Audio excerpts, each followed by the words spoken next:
Muy buenas tardes, estimados amigos. Hoy es día miércoles 17 de octubre del año 2018. Soy el licenciado Alejandro Ponce Rivera, director general de Defensa Fiscal Grupo Jurídico, una firma de abogados fiscalistas fundada el 1 de julio de 1985.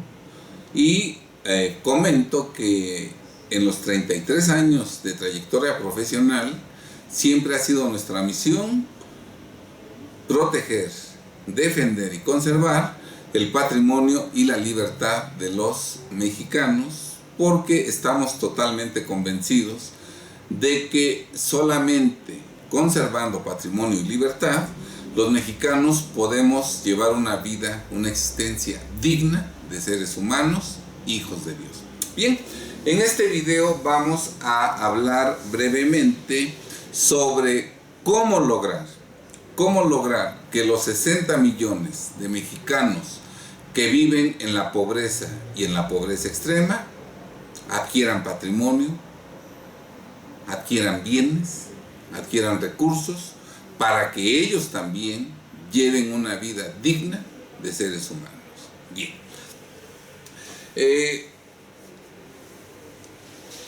Trataré de ser lo más breve posible en este tema tan espinoso, pero bueno, sin más preámbulo, digamos, decimos lo siguiente. Bien,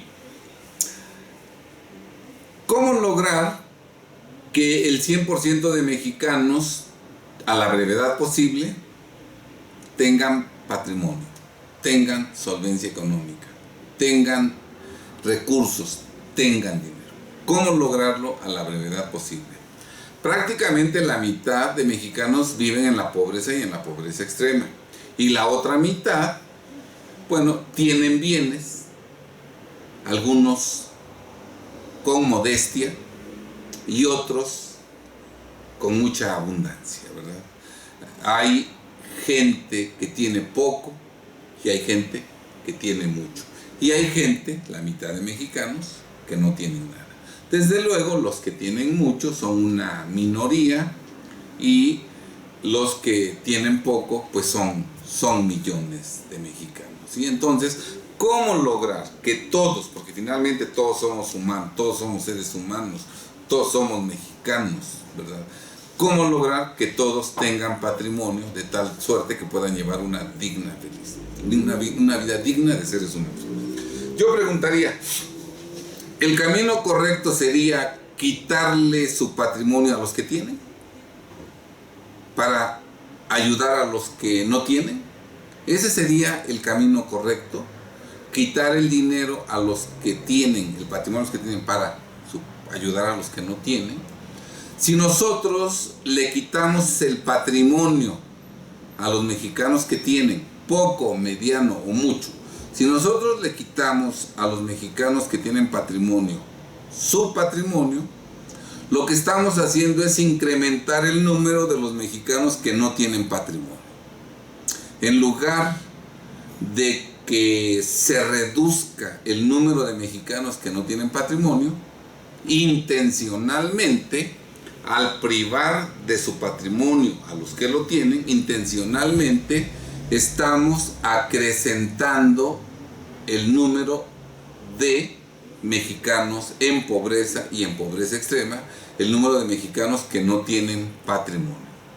Por lo tanto, ese no es el camino. No es quitándole a los que tienen como lograremos que en breve lapso todos tengamos, porque al contrario se irá generalizando poco a poco la pobreza, ¿verdad? Tampoco, aunque se maneje el argumento de que lo que se les quite a los que tienen va a utilizarse en beneficio de los que no tienen, eso no les va a dar patrimonio a los que no tienen. Y además es falso que todo lo que le quiten a los que tienen, todo eso se dé a los que no tienen.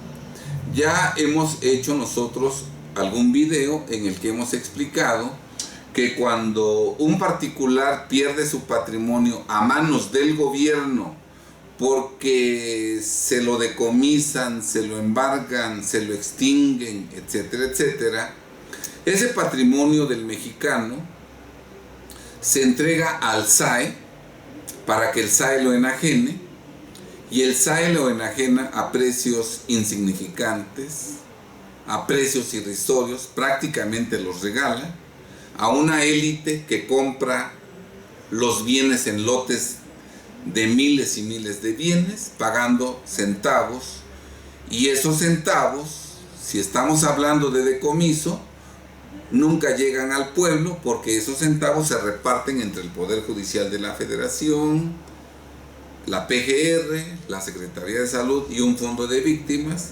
Todo esto está ampliamente explicado en un video que yo los invito a que vean, que se llama ¿Realmente la PGR recuperó 161 millones para el SAT?, en donde se demuestra que como al acusado se le imputaba el delito de lavado de dinero y en ese delito no hay reparación del daño, los 161 millones de pesos que pagó ese imputado para que no fuera procesado por lavado de dinero fueron decomiso, y de esos 161 millones de pesos nada va a la hacienda pública, nada al gasto público, nada al gasto social en beneficio de los 60 millones de mexicanos que viven en la pobreza y en la pobreza extrema, en tanto que todo se destina en partes iguales, las limonas que quedan, a la PGR, al Poder Judicial, a la Secretaría de Salud y al Fondo de Víctimas, y que en ese movimiento de bienes el único ganador es el que, pagando centavos, se quedó con millones de pesos en propiedades, ¿verdad? Y entonces vemos cómo todo lo que nos quiten no es cierto que va a ir a beneficiar a los que no tienen.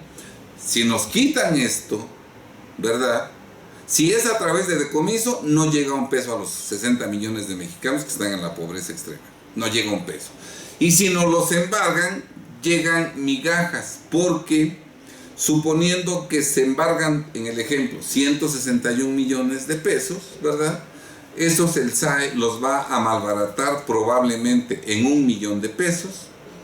De ese 1 millón de pesos, a lo mejor 250,000 pesos serán la comisión para la empresa que vendió ese bien.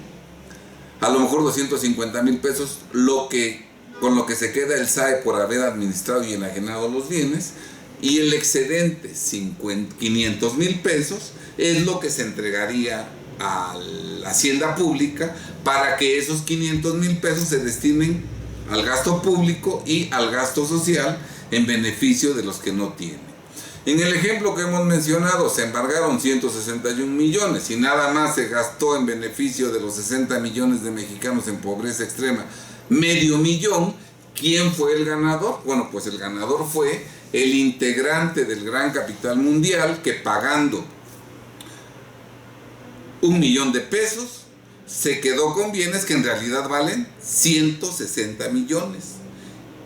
Y de ese millón que pagó, una cuarta parte se fue a la empresa que vendió el inmueble, otra cuarta parte a la empresa, al SAE que administró el bien, y el 50%, $500,000, se va al gasto público, y es ese $500,000 el que podría beneficiar a los 60 millones de mexicanos en pobreza y en pobreza extrema, ¿verdad? Y entonces ya tenemos un pobre más, ¿verdad?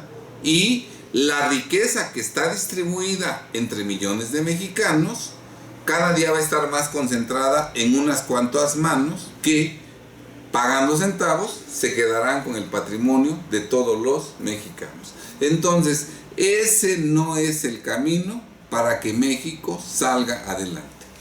En el proyecto de nación se establece que al año se van a recuperar a través del decomiso 600,000 millones de pesos por año. Esto es 3,600,000 millones de pesos en el sexenio.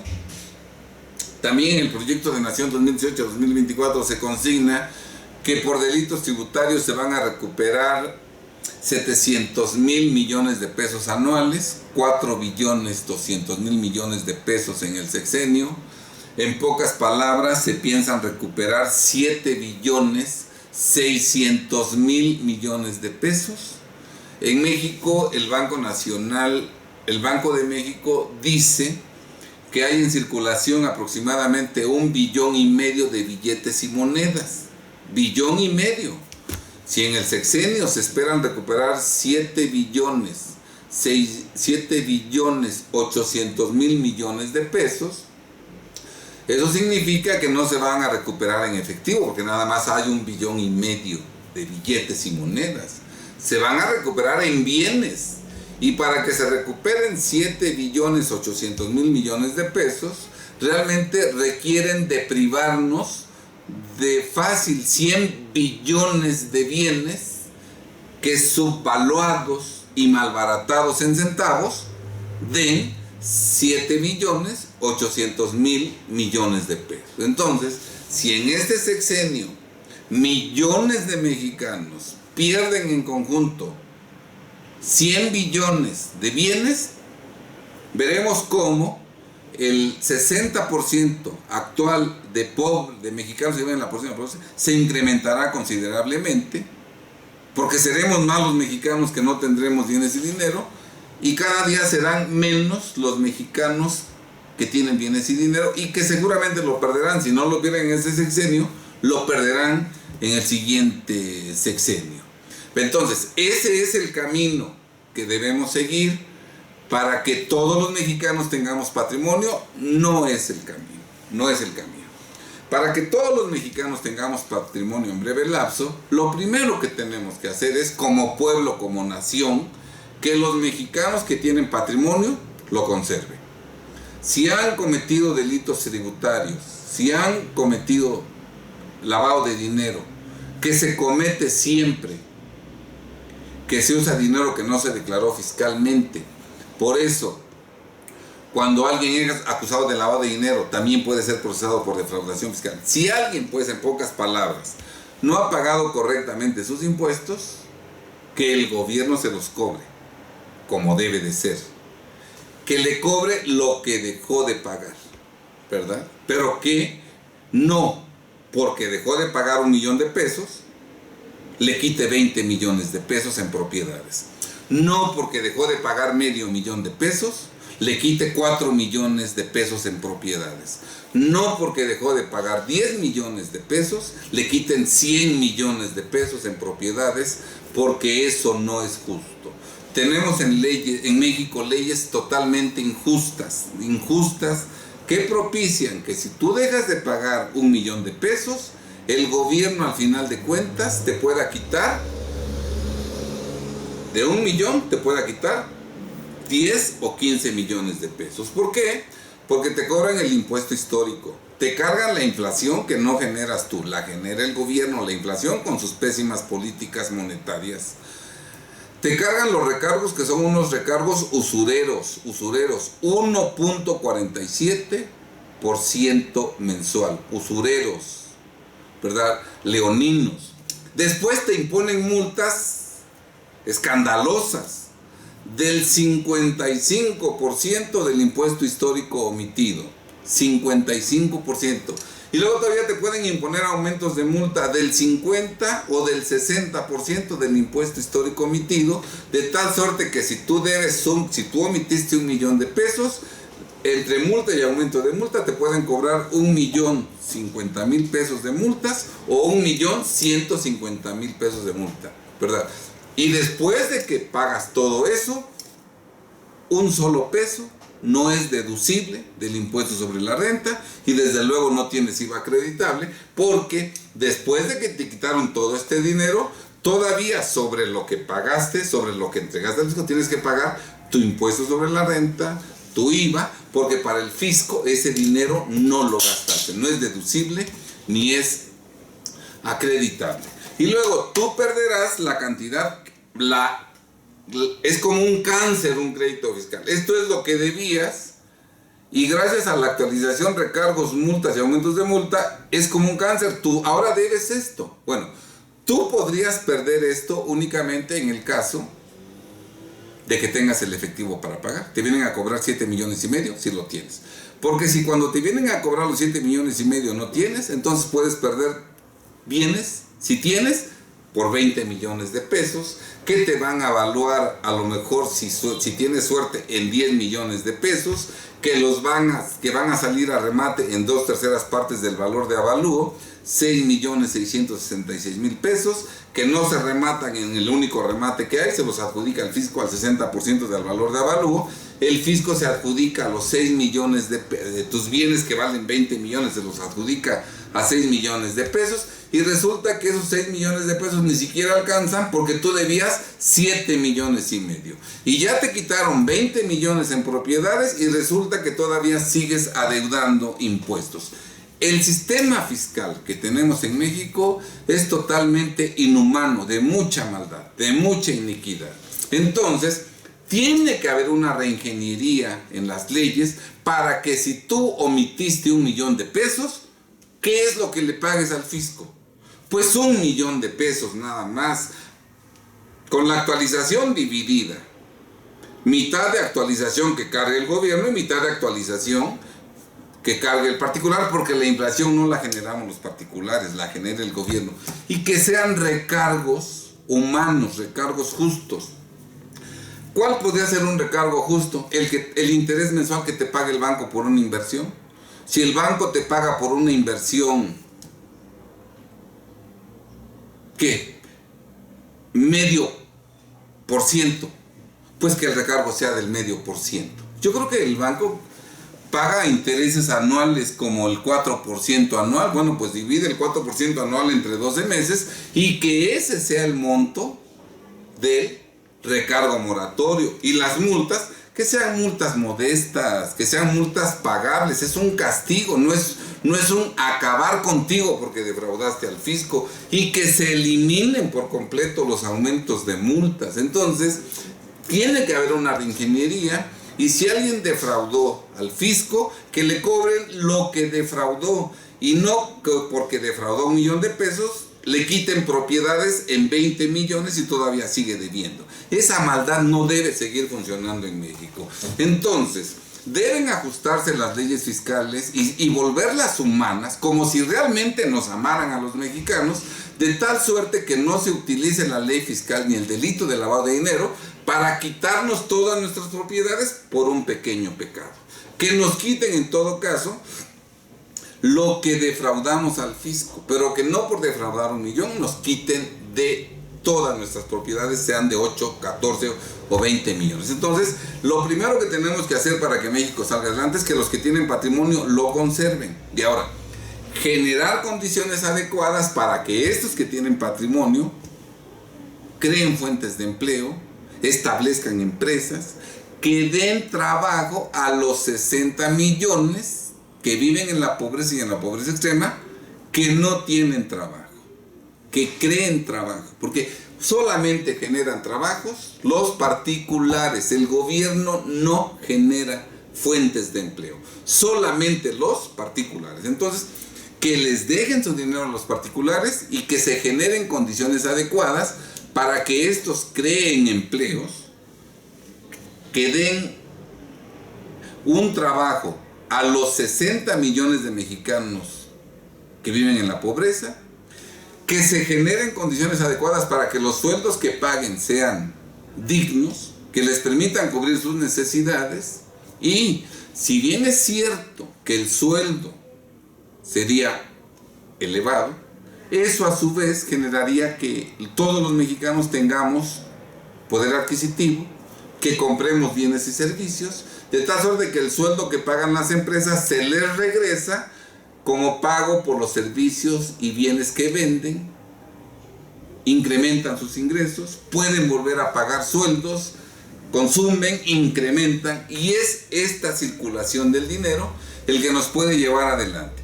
El día de mañana, los que están en la pobreza y en la pobreza extrema, teniendo trabajos dignos en los que ganen lo justo, con su esfuerzo, con su dedicación, con su ahorro, pueden empezar a tener patrimonio. Y entonces sí, si todos los que tenemos patrimonio lo conservamos, y los que no tienen con su trabajo, algunos de ellos, con su ahorro, con su dedicación, con su empeño, empiezan a formar su patrimonio, poco a poco veremos cómo disminuye el número de pobres, poco a poco disminuye el número de pobres, y además lo hacen con dignidad.